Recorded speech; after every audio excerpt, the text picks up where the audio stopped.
Okay, mga kaibigan, andito po tayo sa programang Truth.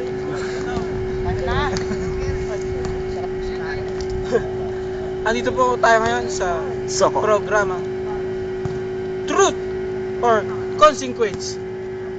At ngayon, matutunghayan nyo ang isang bida. Papakilala ko po siya. Ten ten ten ten ten from Espanya, Troni. Tapat mo, kaibigan.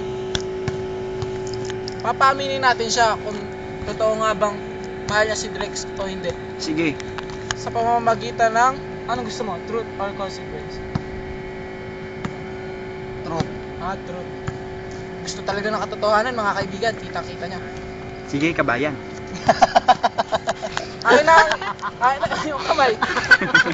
Hops, mga audience. Sandali lang, mga audience. Puno bang ano natin, ang Sandali studio? lang. Hindi, ang daming nanonood. Sa upper box A. Pakita Upper mo. box A. Dito, Wow. dito. Ayun. Upper Yun, box oh. A. Dito, sa Kaway B, naman, sa B, sa B. kaway. Yan, sa B. Kumusta na kayo dyan? Woo! Sa ano? Patron. Patron. Yan, dyan. Patron. Yan. Sa general admission. Ito. Woo! Kumusta kayo dyan? Game. Ito, nagbabalik ulit tayo sa programa namin. VIP. Ayan po, ang gwardiya natutulog. Guardia. Babalik po tayo sa programa Truth or Consequence. At ngayon, tatanungin po natin ang isang bida ng kasinungalingan, si Toroni.